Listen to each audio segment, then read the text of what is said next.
Roma 7 ayat 24 dan 25. Aku manusia celaka, siapakah yang akan dapat melepaskan aku dari tubuh maut ini? Syukur kepada Allah oleh Yesus Kristus, Tuhan kita.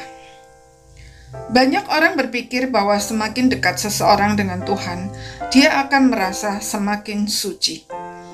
Namun ayat ini justru menunjukkan yang sebaliknya. Semakin dekat seseorang kepada Tuhan, dia justru akan semakin sadar diri sebagai orang berdosa. Mengapa demikian? Sebab jauh dari Tuhan berarti hidup dalam kegelapan. Dalam kegelapan, dosa-dosa kita tidak akan nampak sebagai dosa. Sebaliknya, mendekat kepada Tuhan berarti mendekat kepada Sang Sumber terang, dan terangnya membuat dosa-dosa kita semakin nampak. Kertas kotor jika berada dalam kegelapan tidak akan nampak kotor, tapi jika dipindahkan ke tempat yang terang, kekotorannya akan nampak. Semakin terang tempat tersebut, akan semakin nampak kekotorannya. Itulah yang terjadi dengan Paulus. Sebelum mengalami perjumpaan dengan Tuhan Yesus, dia merasa sebagai orang yang paling benar dan suci, sehingga dengan sikap arogan, dia menganiaya siapapun yang imannya berbeda dengannya. Namun setelah dia menerima Tuhan Yesus dan diselamatkan, Paulus justru semakin sadar bahwa dirinya adalah orang berdosa, bahkan lebih buruk dari orang lain.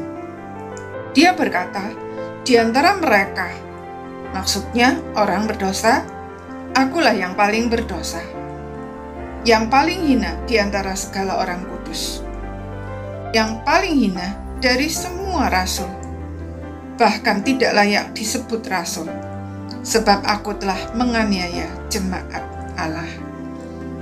Dia bergumul melawan dosa, tetapi apa yang dilawannya itu justru tanpa sadar dilakukannya. Sehingga akhirnya dia berkata, aku manusia celaka.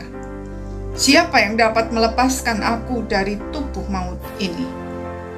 Paulus membayangkan dirinya sebagai seorang penjahat yang sedang menerima hukuman yang mengerikan yang biasa dilakukan pada zaman itu, yaitu mengikatkan orang yang dihukum dengan mayat, sehingga dia akan mati pelan-pelan seiring dengan mayat yang membusuk itu. Melalui ilustrasi itu, Paulus menunjukkan betapa dahsyatnya kuasa dosa itu. Dia mencengkeram korbannya sedemikian rupa, serta membuatnya mati pelan-pelan. Namun dia tidak berhenti sampai di situ saja, melainkan mengucap syukur karena telah menemukan jalan keluarnya, yaitu melalui iman kepada Yesus Kristus.